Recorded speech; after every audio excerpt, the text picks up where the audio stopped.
welcome to tonight's episode of the Group Therapy Podcast. We have Mark back again. We had some guests lined up. Unfortunately, we lost some guests. So Mark's filling in, and we're going to talk about how long we've been collecting, why we've been collecting, and what we had to do to collect back when we were kids. I tell people at the shop, I was like, you have no clue. There were no comic shops in the area when I was a little kid. We had junk shops and stuff like that we could go to, but that was about it. So, I mean, I will say this. Comic book collecting, I legitimately don't know when I started. I probably got Star Wars comics when Star Wars came out in 77. So it was like about 3. And my parents my grandparents or my parents got them for me. And it's been on ever since. I don't remember. There was a brief moment where I only collected like 1 or 2 books, but pretty much I've either bought comic books or somebody's bought me comics since I was a little kid. I got books back in the early 70s. There was a drugstore about 5-6 blocks from my house. So I rode my bike over there, and back in those days, I was getting the Werewolf by Nights and the Monster Frankenstein stuff, and Swamp Thing and whatnot. I didn't get Dracula. I didn't care for Dracula. Yeah, you were the opposite, because I was a bigger fan of Dracula. And you were, and then like Werewolf by Night. I liked Werewolf by Night. I was always a bigger fan of Dracula. Yeah. I used to. My mom worked at a grocery store, and my grandma worked at the same grocery store. So my mom got off work when my grandma.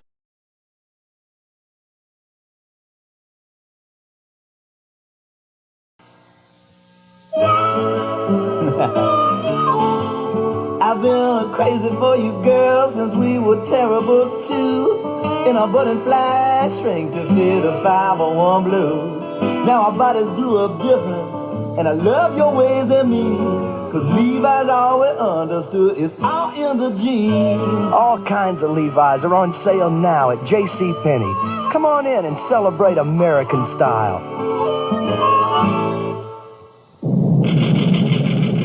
I love our modern advances. Remember those antiperspirants we used to use? That went on wet, sticky. Then came Real, the advanced antiperspirant system. The top is soft. The antiperspirant is smooth, yet totally dry. Not a drop of water. You smooth it on. The perfect solution. The Real solution. It feels out of this world. The future is Real. The advanced antiperspirant system you smooth on. Real antiperspirant. By Mennen.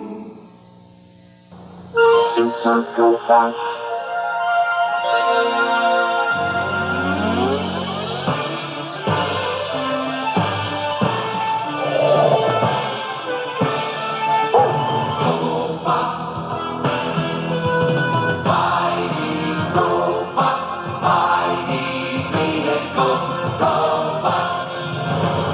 Never forget the day your home was invaded by Super GoBots, each sold separately from Tonka. Now, okay, I remember going with my grandmother, and she was dropping me off when my mom was getting off work, and I would literally sit on the little magazine rack. I sat on that magazine rack for so long that I broke it. I would always sit on the very end, and I would read comics, and every once in a while they'd buy them for me. And I would always buy, I was never a big like Batman or Superman fan or nothing like that. I like the cool stuff, like the weird monsters and stuff like that. And I was more of, an X-Men fan back when nobody collected X-Men, stuff like that. But, I would do that. And then when I was able to start traveling on my own as a little kid, I would go to the newsstand downtown, and they had 2 spinner racks. They had the Marvel spinner rack and the DC spinner rack. And the DC was like 4-sided, and 3 sides were DC, and 1 side was like Archie. Yeah. And Marvel had all 4 sides. Um, And I think the drugstore I went to only had 1 spinner rack, and that's when I lived in Union, just south of Inglewood there.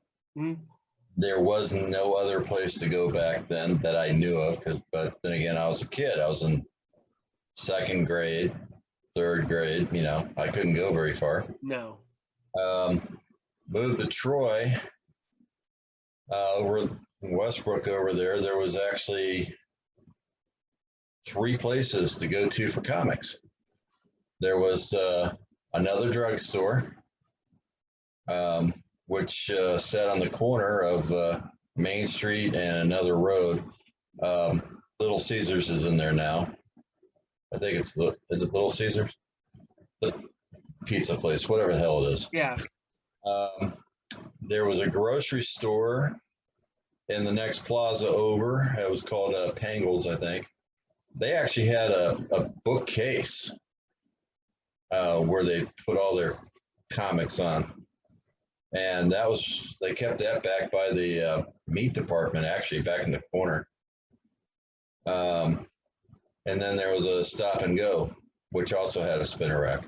Oh yeah, yeah. See, we had not far from where I live now, we have what's called a Buckeye Chuck's. Buckeye Chuck's when I was a kid was a Stop and Go. You could go in there, they had a spinner rack. There was like every little convenience store in town had a spinner rack at one point. Yeah. But if you were lucky, you could find something different at each one. But most of the time it was, your Spider-Man, your Fantastic Four, your Superman, your Batman, and you just go and yeah. Back in those days, I pretty much found everything. I mean, it was all newsstand at that point. yeah. It all came out on at the places I went. I never had to go downtown. There, what was it, Jay's downtown? Yeah, I think so. I think Okay. that sounds right. I never had to go downtown until I think I was in the 7th grade. Uncanny X-Men 137. It didn't come out on the newsstands near my house. I had to drive downtown to go buy it. Actually, Yeah. not drive, ride. Yeah, mine was I can't remember what issue of Alpha Flight it was, but I got Alpha Flight on the newsstand, and I think it was issue 38 or 39. It was where the Tundra, where the one undead captain of the ship, 2-parter, he was pestilent, he had all the but that same month or around that time, the annual 1 dropped, and our newsstand didn't get issue 38. Instead, it got an annual.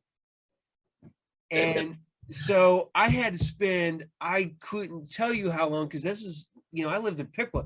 There were new comic book stores around here. I mean, literally the closest one was Vandalia, and then I think Dragon's Lair. So you had Funny Farm and Dragon's Lair, and those were, my parents were not going to take me that far to go get comics when I was in, junior high.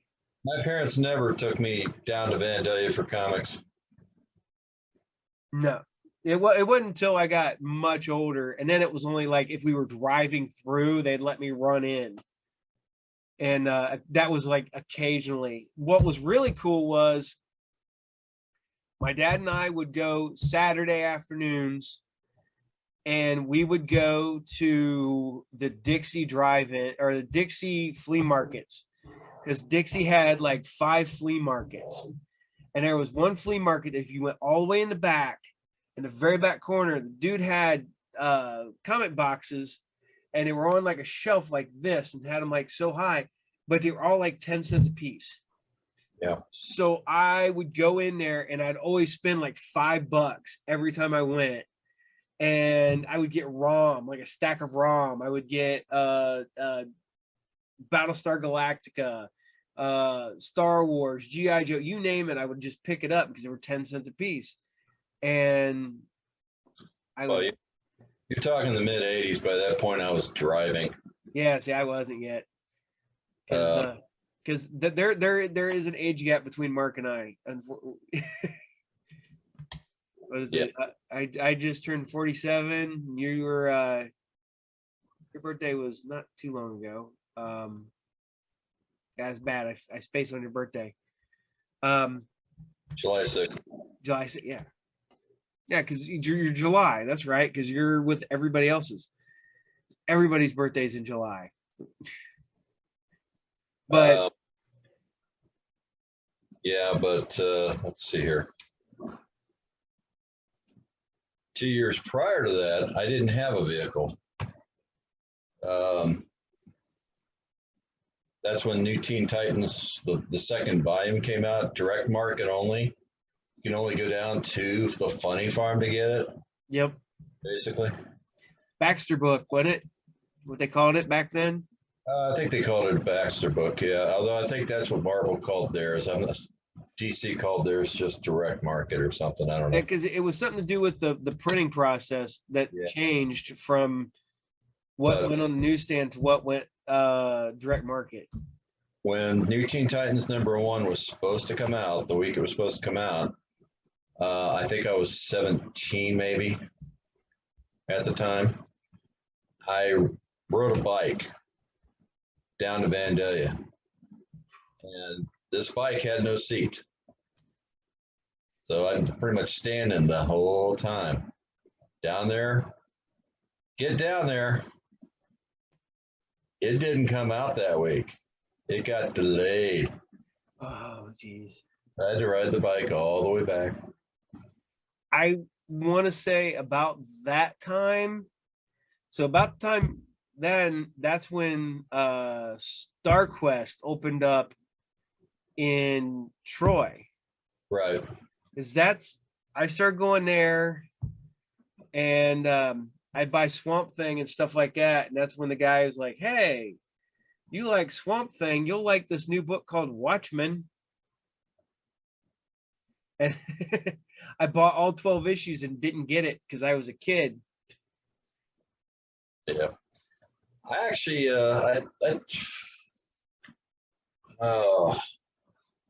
Watchmen. Not sure. I'm not sure I even have any Watchmen. You probably don't at this point. I sold them off back in the day when you needed money. I have one, but I think it's a reprint. Yeah. Yeah, I mean, I remember I got them when they came out, but I can't remember if I bought them at Funny Farm or if I was ordering through Westfield Comics at the time. Now, before I moved, I lived in Piqua until I was 14, but not too far away from my house was this little mom and pop convenience store. And when you say convenience store, it's like, old style grocery. So you could go there and get, stuff. But they always had boxes of comics sitting on this table. And they were like half cover price. Or you could go in and you could trade 2 for 1. Yeah. And I never traded any of them in there. So I would always go in there and drop change and just buy comics for nothing. And then they kind of stopped doing that. I don't know if somebody bought the comics they had, or just one day I went in and they didn't have comic books at all anymore. So I'm assuming somebody just bought them all, or they just decided, not ain't worth it or whatever. But then there was a little mom and pop bookstore that opened downtown Piqua, and they started carrying comics. And I ended up getting Wolverine #1 from the miniseries for like $1. I ended up getting Warlock #9 for like 50 cents. Because it was that, they just went by, they had prices like 35 cents, 45 cents, 50 cents, up to like $1. And that's how you knew your book was expensive. It was $1 there. Yeah. But I didn't know what back issues. I didn't know the stuff was worth anything. All I knew it was stuff I liked. Right. It wasn't until I don't think it was until I got in high school before I started realizing like a lot of these books had a lot of, value. I mean, the worst part about it is I can go over and grab a book, but you had that center page of Mile High Comics. You could do the mail order. Remember those? Yeah, they've always had that. And when I did mail order, I went through Westfield, which back then it was a duplicate, triplicate form, one page. That there wasn't a whole lot to order from. There was Marvel, there was DC, and Image was just getting started with the Spawn and stuff like that. now, see, I remember when I started collecting comics, there was Marvel, DC, and Archie essentially, and I didn't know that there were these other brands like First Comics. I didn't know there was Atlas Comics. I didn't know there was some of the stuff till much later in life. And it was like all of a sudden I'm at a bookstore and I'm like sitting there going through and I'm like, who the hell is E-Man? Who's Monster Man or Mr. Monster? Who are Teenage Mutant Ninja Turtles? That's weird. So I end up buying like Teenage Mutant Ninja Turtles, like issue 4 when it first came out. So it was like, oh, this is kind of cool. And then I found the reprints of 1, 2, and 3. But no one, if you lived somewhere where there was not a comic book store, you didn't know there was, like I did not realize how old Dark Horse was up until, they had like their like their 30th anniversary a while back. I'm like, holy crap, you guys are 30? You've been around that long? But because they've been around since I was in junior high, I think. Yeah, So, I didn't buy anything from Dark Horse until they started putting out Aliens and Predator stuff. I'm trying to think. I don't think I bought anything from them before Aliens and Predator, but I might have, but it was still Aliens and Predator. I think I picked up like Dark Horse Presents with the alien on the cover, where they introduced Alien and where they got the rights to it and they started introducing them in there. But it's like Judge Dredd. I didn't know who at Fleetway, I'd always heard of Judge Dredd, and because I used to read Comic Scene magazine back in the day before they had Wizard and all that stuff. You had Comic Scene and the internet, so you'd read that, and I'm like, who are these characters? This is so awesome. I love this. I need to find this and read it. And then one day, outside of being able to like occasionally go down to Funny Farm, I walked into the comic book store over on South Street, and shortly thereafter is when I met you. Mm-hmm. So, and all of a sudden I'm like, on the shelf there's Terminator and Aliens versus Predator, and I'm like, what the hell? This is great. And that kind of snowballed it. I went from buying like 4 or 5 books a month to buying 30 or 40 books a month. Then came Valiant. Then Valiant and Image and holy crap. Valiant was great when it first started. You had really good characters, and then it just kind of like, I don't know if they knew what to do with the characters at a certain point. I still don't think they know what to do with the characters because they keep starting all over with the issue 1 constantly. Yeah, and that's pretty much, I'm off of Valiant now. Yeah. All these constantly starting over with another number 1. I'm still, I'm a Marvel guy, so I'm sticking with what they're doing it, but constantly redoing their characters in Valiant, just no. If a Valiant comic hits 30 issues, it's a milestone before it gets rebooted. Yeah, but currently none of their books will hit 30. They all go to about 12 to 20 at most. And the worst part about it is that I like Exo Man of War and I like Shadow Man. And the only thing I do is that if I buy bulk or anything like that, or if I can get them dirt cheap, excuse me, I'll buy them. I'll take them out of bulk and stuff like that. I will not buy Valiant if I have to pay full cover price for it. All right. It's too big of a pain in the ass. Like if I can read it and enjoy it for 50 cents to $1 an issue, I'll do it. If I'm paying $4 an issue, nah, I'm not doing it. Yeah. So, but it's funny because when we were kids, there was no direct market until Marvel's first direct market book was Dazzler #1. I remember that because when I worked at Dragon's Lair, I was working in the basement going through the books and I found 3 long boxes of Dazzler #1s. And I went upstairs and I'm like, why do we have all of these? Do what? Are you sure that's the first one? I'm pretty sure it was the first one for Marvel. I'm not sure about that. I thought it was. But they made a big deal about it being but I had to ask, and I'm like, why do we have 1,000, 3 boxes? And they're like, oh no, we had 1,000 of them at one point. And I'm like, oh shit. March of '81. Moon Knight was actually the first title that switched from a regular newsstand to direct only. Yeah, but issue 1? No, it had already started coming out. Yeah, no, I'm talking the first #1, first book. Switched around 19 or 20. Yeah, but it wasn't. But Dazzler was the first one to be a direct market book from issue 1.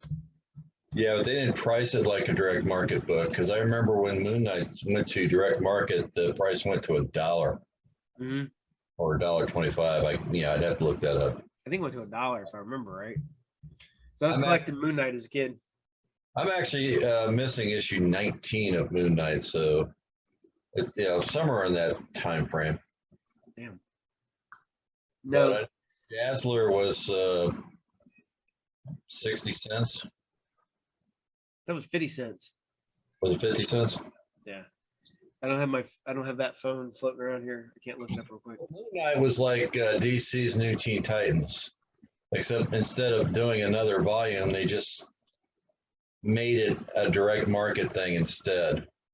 Yeah, they just went, okay, this is the only way you can get it. They did the same thing with Kazar too, I think. Yeah, that sounds right. No, well, that's like it wasn't up until, oh God, I'd always seen these little ads in Marvel Comics and stuff like DC Comics. They're like comic book convention, New York City, James Doohan and Joe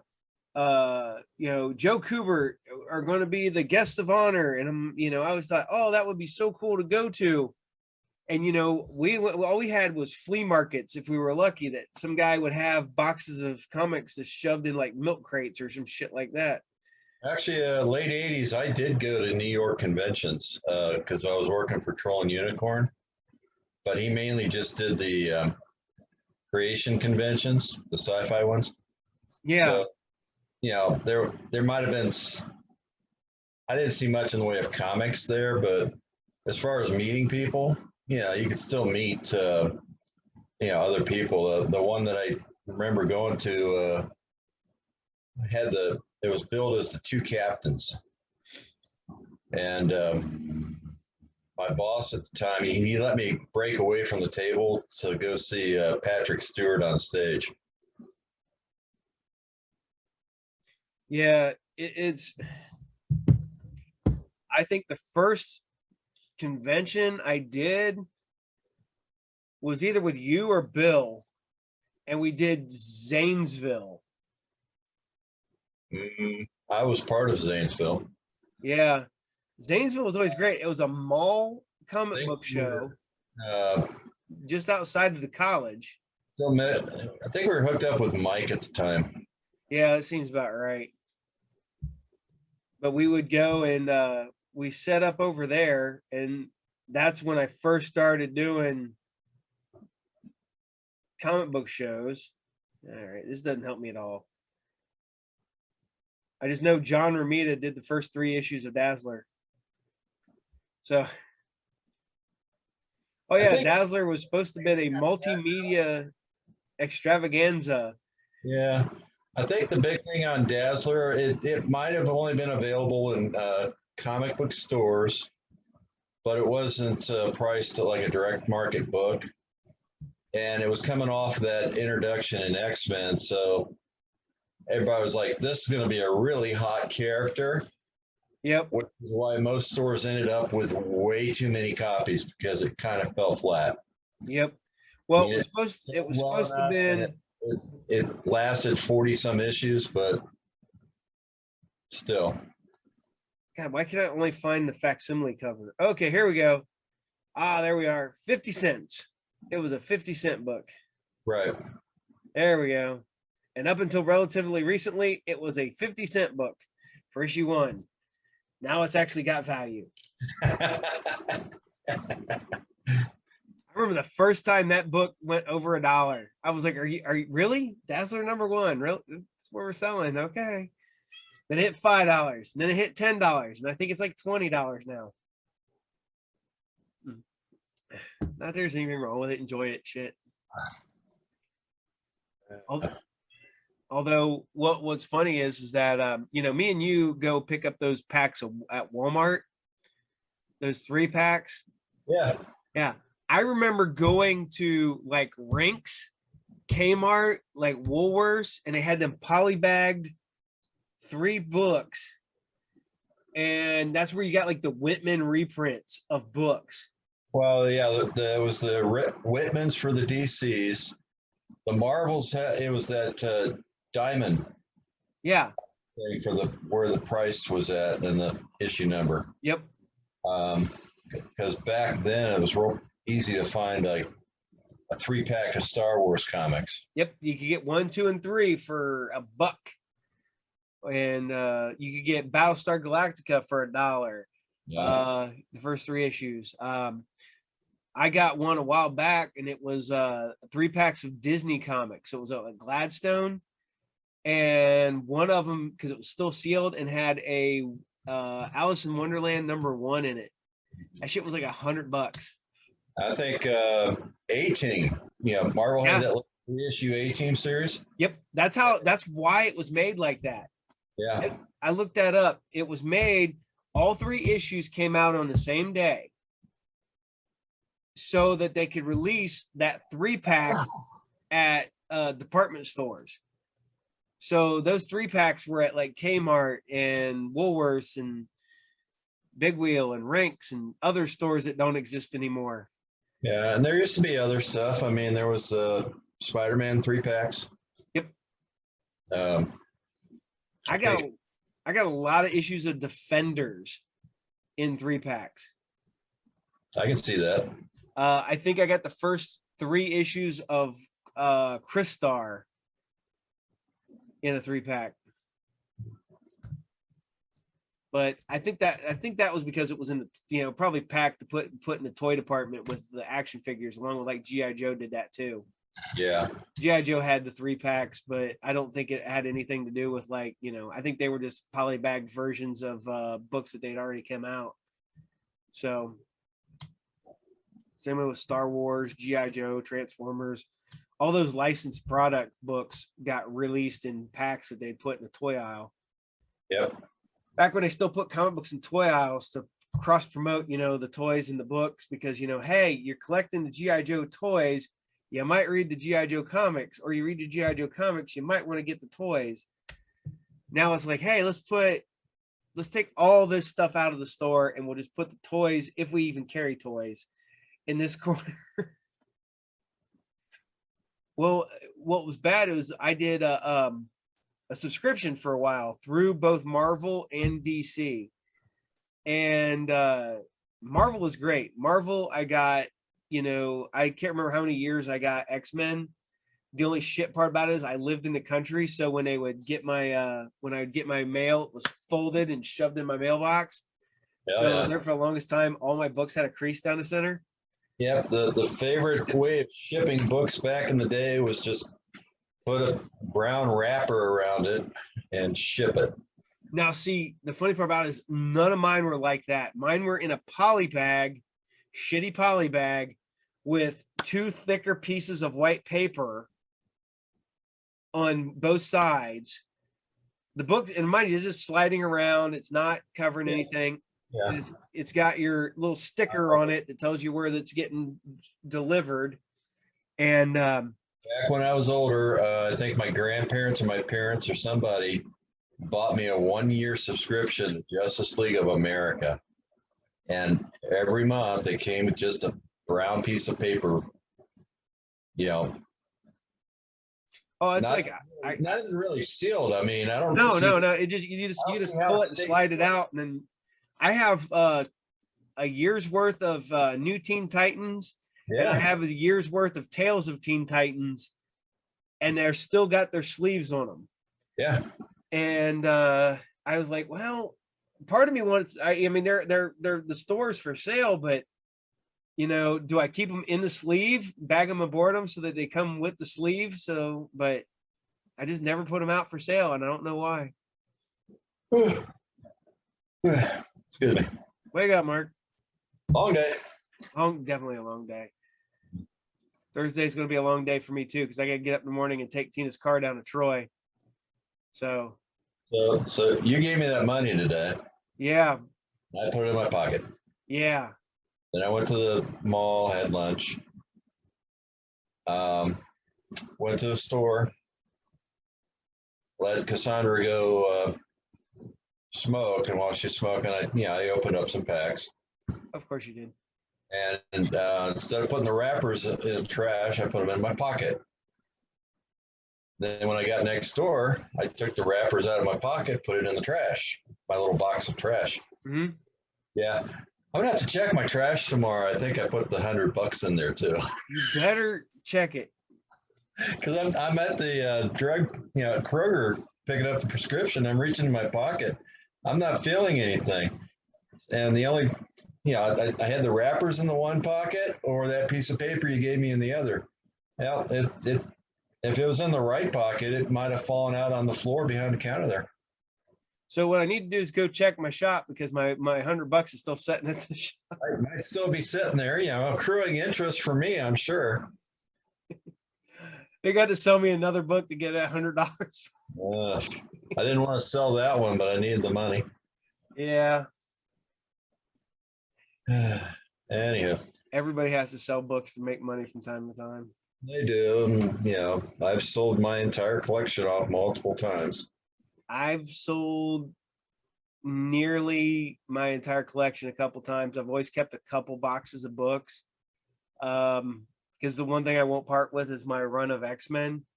So even when I sold pretty much everything off, I was down to 4 boxes. Mm. I had like my box was full of X-Men stuff, just X-Men. So I probably sold off my like X Factor and X Force and all that stuff. When I was a teenager, my parents made me sell everything off I had. I tried to hide some of it. Yeah, they found that and got rid of it too. Then maybe early 20s, I had to sell everything again. This time I sold it to Funny Farm. He paid me premium on some stuff, and then when it got down to the penny ante part of it, it was like a dime a book. And did that because I think I had to pay a bill. My bills just overtook me. Well, mine was when I was a kid. When my mom and stepdad got married, I had to move. We moved from Pickwood to Sydney. I had to sell off all my toys. Yeah. I sold almost everything I had off, except for like Star Wars. And at that time, I only had maybe 2 long boxes worth of books. And then shortly thereafter is when I started working for the bookstore in Piqua, and then it just started growing exponentially, and I just started getting more and more and more and more. And then when he closed and tried to bolt in the middle of the night, I ended up with filled the back of my truck with comics. So suddenly I went from probably like, I don't know, 10 boxes to like 30 in a day. And I kept that stuff. I don't know why, but I take it back. I had more comics than that when I moved, because my mom's boyfriend at the time's brother, he collected comics when he was younger. And I would always go, because I hated going to my mom's boyfriend's parents' house, because we'd go there all the time. I didn't want to go up there. It's in the middle of nowhere. There's nobody to hang out with. Literally, I'd go up there and I'd go hide in the attic and read old comics. And then I asked him, I was like, hey, can I borrow some of these? And he's like, yeah, just take them home, bring them back, whatever. Okay, sweet. So I started reading the ones. And then one day he's like, no, you can just have them all. So I was like, sweet. So we literally filled the ass end of a 1984 Dodge Charger hatchback with comics. That car's riding like this. And that's how my big comic collection started. So actually that started a few years before that. And then I started buying all the stuff when I worked at the store, because it was cheap and I could get it for nothing or work for it. Well, I built my collection up after that, and I'd say late 80s. I had worked for Troll and Unicorn, and I built it up quite a bit there. And then I stopped working for them, decided, made a mistake of going into business with another guy named Mike, who his idea of a partnership is, we're going to sell all your stuff and you're not going to see anything from it. I started buying stuff and kept buying and kept buying and kept buying. And it was the point where I was like, all right, cool. And then I ran out of room when I lived out at my parents' house. Literally, I started getting rid of furniture. So like had a stereo cabinet. I got rid of the stereo cabinet and I just set the stereo on top of comic boxes. I took and you mean if I get rid of my furniture now, I'll have more room for my books? Hey, I made a couch out of long boxes. Literally, I took long boxes and situated them just right, then put blankets on top of them, and then put a couch cover over it. You couldn't tell the difference, but my comics were a couch. I got rid of one point we didn't have box springs or a bed frame, so I stacked boxes too high and put a sheet of plywood on top of that, and then put the mattress on top of it, so I can still slide my books out. Oh yeah. When you're poor and you're a comic collector and you still need furniture, comic boxes. That's the way to go. Hell yeah. And then now I just have a tower of them right here next to me and a tower of them upstairs, which I got to go through and cycle these in with the stuff upstairs. And we're getting ready to redo everything because Tina's going to move her stuff upstairs. I'm going to get the basement pretty much completely. I'm probably going to move these shelves and just stack the boxes up, like essentially floor to ceiling, because that'd be about perfect. I hate to say it, but it literally looks like you already completely have that basement. Yeah, that's what Tina says. No, there's this little corner here with her shit. Corner of her shit. Which is pretty bad because it's covered with my stuff. Yeah. I know. She yells at me all the time about that. I've got my stuff at your shop. I got stuff out in the shed. I got stuff inside the house. Stuff inside the house, I'm supposed to get out into the shed, but until I get Yanni's crap out of the shed and the some stuff that was left out there from when Emma's and her boyfriend lived out there. I don't have any room to put any more boxes out in the shed.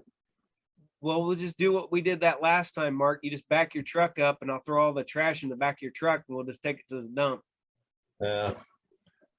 Yanni's stuff needs to go upstairs, but that got put off a little once again when she brought home those rescue cats.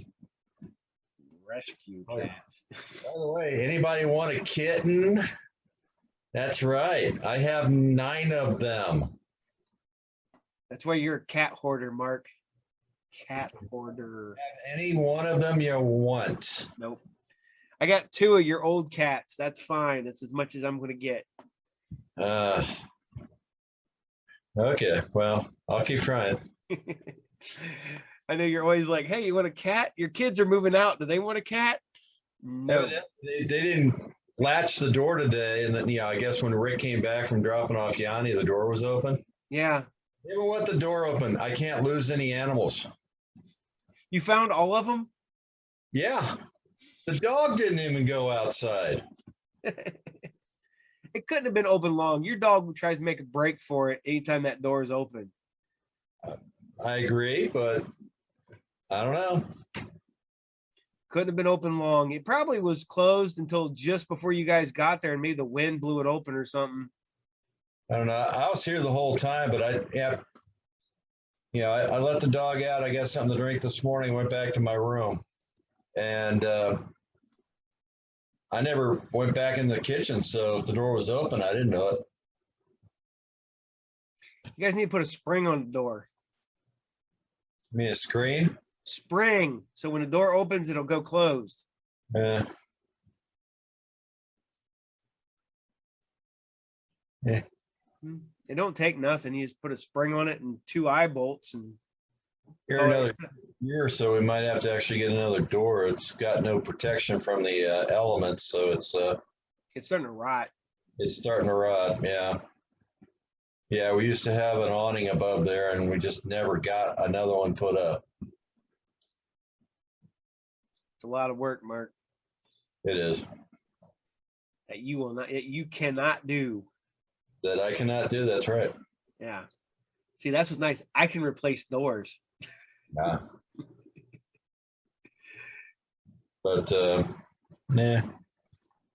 Well, right now I'm telling Joe because I got a bunch of my comics at the shop, and Joe's a bunch of Joe's stuff's there. He's got a shit ton of HeroClix back there and stuff like that. And I keep telling him, it's like, now that you can get that stuff out of there, then I can straighten up my books and do the other wall. And then I can have more of that. So actually, if I kick you out, make you go get a storage unit, then I can have your room to put my shit in. Then I could turn that room into an arcade, and then I could make money off of it. Yeah, if only those things worked. Yeah, I can't kick you out. Mm. Because then you don't have the money to pay for a storage unit. No, I think I'd have to get a big one. It costs like what, $150 nowadays? No, you could probably do with one I have, which is like $100 a month. Yeah. But you'd also have to make sure you go out there regularly and put a big fat padlock on there, one of them round ones. So Yeah, I got one of those sitting here somewhere. yeah. I gotta go put a new one on mine because I gotta cut the old one off because I lost the key. I'm like, are you shitting me? I've tore this place apart and I know what's gonna happen. I know exactly what's gonna happen. I'm gonna find that key after I cut the old lock off. Yeah. So I don't know. Is what it is, I guess. Matter of fact, that starts tomorrow. I'm gonna have to go pay that in the next day or two. Probably go Thursday and take care of it. So yeah. I might have to ask you a favor for Thursday. I might have to, if it depends on if the kids or whatever, because I gotta go drop my car off in Troy, Tina's car off to get fixed. Yeah. So I might have to get a ride home. I want to make after the gym or no before the gym. Before the gym. Okay. Yeah. No, I'll just get the kids or somebody to take and go down there behind me. Give me shit. But I don't know. It's I'm sitting there the other day, and this is bad. I'm reading an old, like I think Firestorm, and Yeah. I'm looking at the little subscription on the last, like next to last page, right? And it lists all the books that come out for an entire year of that's every month you get Firestorm, Justice League, Batman, Detective, Superman, Action, Wonder Woman, Flash, all that. And I'm looking there and I'm like staring at the Marvel one or DC one, and I go find a book with Marvel in it, and I go, wow, I get every book that both of these people would have put out in 1 week. I get more than that in 1 week now, and that was an entire month's worth. Yeah. Yeah. In the 80s. I think that's one reason why a lot of this stuff it's just too much. I don't think we need every summer we need a giant event twice a year. I don't think we need that. And now we don't have a giant event twice a year. It's pretty much, let's have a giant event. That finishes up. Oh, we're going to have another giant event. Yeah. It just spins into the next one. It's always another one, always another one, always another one.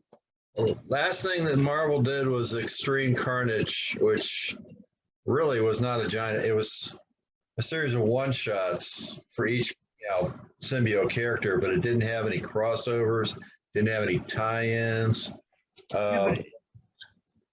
It spun out of Absolute Carnage. I understand that, but that Absolute Carnage was last year. Yeah, but no. Then we had the Carnage books that were coming out. Yeah, I guess it just continues. It does. Technically, if you want to think about it, Sinister War, it has tie-ins with Amazing, but it's because it's Spider-Man. Yeah. That once again, nothing really branching out from that one. I think the death of Doctor Strange might be the next thing that's got yeah, because it's got a bunch of crossovers, books and stuff. But yeah, it's just used to be major crossover thing like Crisis, even Crisis on Infinite Earths. It touched on some other books, but not to the point where they do it nowadays. No. Same with Secret Wars and Secret Wars 2 and Millennium and all that stuff like that. They'll have they always had that little triangle in the corner, in the corner of the page, and like this is a part of the event, and the Beyonder might show up on the last page and tell them, or something like that. And it was never much. And you didn't have to read everything. They coincide with the main series, but don't really expand upon it that much. No. A lot of customers these days, they've already learned this. You don't need to get all the tie-ins. Mm-hmm. You're just wasting your money buying the tie-ins. What was the last one? The big crossover. Empire. I did the miniseries. I did Empire X-Men and Empire Fantastic Four. If I collected the books, so if it's like an X-Men book, I'll collect it. If it's Fantastic Four, I'll collect it. I'm not buying Captain America Empire. I don't collect Captain America. I'm not going to read it. So I just put it on the same way with the King in Black stuff. I didn't order everything of that. If I ordered the regular book, I did. Although I guess I did, because there's books that I got that I was like, I don't remember ordering that, and I had to go find it. I'm like, yep, I did. I don't know why I ordered it, but I did. So that when King in Black is a 7-issue, 8-issue miniseries or whatever, comes out every 2 weeks. I think it ended up being 7 issues. I'm not sure. But man, we did not need King in Black, Namor. We did not need King in Black, Wiccan and Hulkling. We did not need, We didn't need everything. If it would have been King in Black and been just put the King in Black storyline into what's going on already. Like they did the King in Black Fantastic Four. That just is in the random issues of Fantastic Four. That's fine. That's what you should do. You know, don't go, okay, you have a Fantastic Four book going on right now. Okay, we're also going to make it so that you have to read a second Fantastic Four, that book that month, to going, you know, simultaneously, well, not even simultaneously, but, you know. Used to be the tie-ins were the regular issues of other series. And well, that got you to try out those books. And, you know, if you like that, people kept buying them. Yeah. Well, I like what Marvel's actually doing with the Star Wars books right now with the War of the Bounty Hunters. You can read War of the Bounty Hunters and you can read all the other stuff because every book's crossing over with the War of the Bounty Hunters. But each issue book can be onto its own.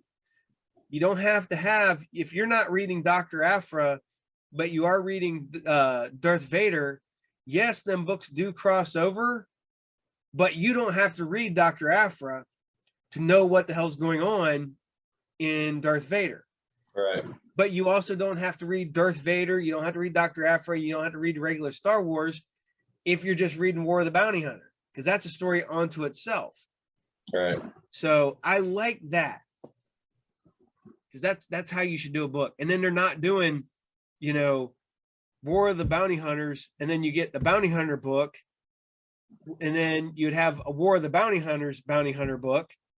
No, you're just going, okay, well, the storyline's going on while this is going on. So for that month, it's got the War of the Bounty Hunter banner above Star Wars, above Dr. Aphra versus, you know, over. That's what I like. Right. It doesn't add a whole nother book to the series. It just is. So it's a money grab. Nothing but money grabs these days. But you always have those months where they have to keep the rights to their old characters. Oh, so they don't lose them. What was it? Oh man, what was the last crossover? Was it Secret Wars, where they brought back the Power Line, the Shadow Line characters? They brought back the New Universe. They brought back all that stuff was going on. Yeah, because you can't let them characters go into public domain. You got to make sure you keep, you know, Starbrand and Nightmask and DP7 and Crystar and I love the fact that they brought Crystar back in Weird World only for him to be dead, but they still use the character and the name so they can use the copyright. Like, yeah, they did. Kidding me. The Statue of Liberty's torch is out. This beacon of freedom to all the world for almost 100 years is in this workshop beneath the statue. The torch was severely damaged by weather, pollution, and age. And so were many other critical parts. They must be restored or replaced entirely. That takes money. To make an exact duplicate of the statue's original torch, these American and French workers have to do it from scratch, even make special tools. And that takes money. Everyone loves the Statue of Liberty, but it's going to take money to save her. The Statue of Liberty is an irreplaceable part of our heritage, a heritage of hope, generosity, and opportunity. Her well-being is our responsibility. If you still believe in her, help finish the job. Let the world know we will keep the torch burning for generations to come. Send your contribution to The Lady, Box 1986, New York. Lyle Alzado just got tough. Because I started using Tegrin medicated shampoo and stopped using Head and Shoulders.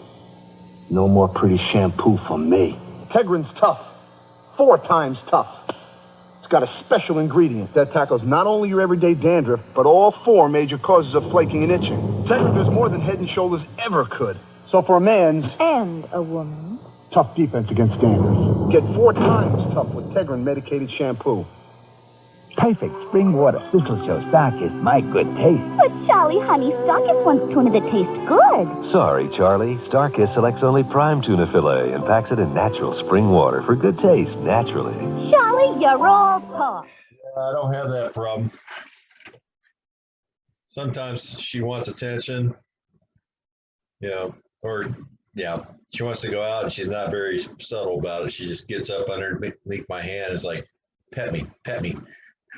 No, Tina's dog is needy, like super needy. My cat is super needy too, but she'll mellow out. Tina's dog's too big to be super needy. Right now, my dog is sleeping on the floor because it feels better on the floor than it does on the bed, I guess. All right, you were frozen there for a second there, Mark. Now you're frozen again. Can you hear me? I did. Yeah, I can hear you, but you're kind of sketchy. Okay, man. Your signal thing just went red. All right. Yeah, maybe. So because the internet connection is unstable. All right. Well, I think that's what's happening. I think we're gonna call it a night since this is gonna start happening. I don't need to keep fucking with this like I did the other day. So I will let you go, Mark. And I hope everybody enjoyed me and Mark rambling about comic books for almost an hour and dumb shit like where we used to have to go collecting them at and how hard it was. Because this is before the internet and before eBay, when if you really wanted something, you had to physically go find it. Yes. Well, that's like trying to explain to somebody a while back is that you had the Midwest market and you had like the California market and stuff like that.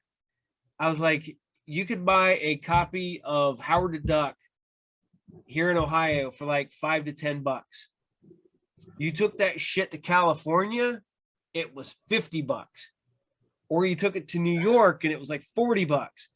It was the market that you were in is where that book went. Now that, there's the internet and everything where everybody can keep everything. Now everything's pretty much constant across the board. There's no like a California market, no New York market, no Ohio market, stuff like that.